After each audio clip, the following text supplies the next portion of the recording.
સોની સમાચારો મળી રહ્યા છે વલસાડથી, જ્યાં વલસાડ જિલ્લામાં ધોધમાર વરસાદ વરસી રહ્યો છે અને ભારે વરસાદથી ઔરંગા નદીએ ભયજનક સપાટી વટાવી છે. નદીએ ભયજનક સપાટી વટાવતા વલસાડમાં પાણી ઘૂસ્યા છે. વલસાડના બંદર રોડ કાશ્મીરનગર વિસ્તારમાં પાણી ભરાયા છે. પાણી ભરાતા 150થી વધુ લોકોનું સ્થળાંતર કરવામાં આવ્યું છે. તો પરિસ્થિતિને પગલે ફાયર અને એનડીઆરએફની ટીમ સ્ટેન્ડ બાય રાખવામાં આવી છે. ભારે વરસાદને પગલે અહીં પરિસ્થિતિ વણસે નહીં અને વણસે તો કાબૂમાં લેવા માટે હાલ રેસ્ક્યુ ટીમ પણ સ્ટેન્ડ બાય રાખવામાં આવી છે. વલસાડના બંદર રોડ કાશ્મીરનગર વિસ્તારમાં હાલ પાણી ભરાયાની પરિસ્થિતિ જોવા મળી રહી છે.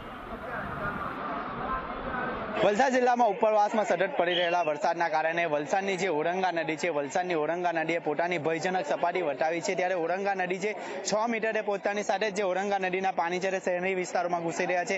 આપ જે પ્રમાણે દ્રશ્યોમાં જોઈ શકો છો કે ઔરંગા નદીના જે પાણી છે તે વલસાડના જે તળિયાવાડ વિસ્તાર છે અને જે બંદર રોડ વિસ્તાર છે ત્યાં આગળ ઘૂસી ગયા છે. સાથે સાથે જો વાત કરીએ તો કશ્મીરનગર વિસ્તારમાં પણ જે નદીના પાણી છે તે ઘૂસી જવાના કારણે ત્યાંના લોકોનું સ્થળાંતર વહીવટી તંત્ર દ્વારા કરવામાં આવી રહ્યું છે. જે રીતે ઉપરવાસમાં સતત વરસાદ વરસી રહ્યો છે તેને લઈને ક્યાંક ને ક્યાંક જે નદી છે તે પોતાની ભયજનક સપાટીએ વહી છે અને તેના કારણે જે આ સમસ્યા સર્જાઈ છે. શહેરના જે વિવિધ વિસ્તારો છે ત્યાં આગળ પાણી ભરવાના શરૂ થઈ ગયા છે. વહીવટી તંત્ર દ્વારા જે તમામ લોકો છે તેઓને સાવચેત કરવામાં આવી રહ્યા છે. સાથે સાથે જો વાત કરીએ તો જિલ્લા કલેક્ટર દ્વારા જે નીચાણવાળા વિસ્તારો છે ત્યાં આગળ પણ વિઝિટ કરવામાં આવી હતી. આપ જે પ્રમાણે દ્રશ્યોમાં જોઈ શકો છો કે એક એનડીઆરએફની ટીમ પણ અહીં આગળ આવી પહોંચી છે અને જે નીચાણવાળા વિસ્તારો છે તેઓની સ્થિતિ ઉપર ત્યાગ મેળવી રહી છે. સાથે જો વાત કરવામાં આવે તો જે રીતે ઉપરવાસમાં સતત વરસાદ વરસી રહ્યો છે તેને લઈને જે વલસાડ જિલ્લા વહીવટી તંત્ર સંપૂર્ણપણે એલર્ટ મોડ પર જોવા મળી રહ્યું છે. વહીવટી તંત્ર દ્વારા જે નીચાણવાળા વિસ્તારના લોકોને સાવચેત કરવામાં આવી રહ્યા છે. આપણી સાથે ફાયર વિભાગના અધિકારી જોડાયા છે. કઈ રીતની પરિસ્થિતિ છે અને કઈ રીતનું એલર્ટ છે?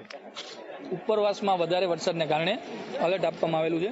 કાશ્મીરનગર વિસ્તારમાં આપણે 150થી 200 લોકોનું સ્થળાંતરિત કરેલું છે અને એ વિસ્તાર અત્યારે બેરિકેડ કરાવી અને એક ટીમ અહીંયા સ્ટેન્ડ બાય છે, એક ટીમ અહીંયા સ્ટેન્ડ બાય છે અને આ અંદરના જે નીચાણવાળા લોકો છે એનું સ્થળાંતરિત કરેલું છે અને ટીમ એક સ્ટેન્ડ બાયમાં છે અત્યારે. ખાસ કરીને જો વાત કરીએ તો કયા કયા વિસ્તારોમાં પાણી ભરાયા છે? કાશ્મીરનગર, વલસાડ પારડી, પછી આ છીપવાડમાં નીચાણવાળા હરેક વિસ્તારમાં પાણી ભરાયેલું છે. જે રીતે ફાયર વિભાગના અધિકારીઓ જણાવી રહ્યા છે કે નીચાણવાળા જે વિસ્તારો છે ત્યાં આગળ પાણી ભરાયું છે અને જે ત્યાંના લોકો છે તેઓને સાવચેત કરવામાં આવી રહ્યા છે. ઉમેશ પટેલ, ઝી મીડિયા, વલસાડ.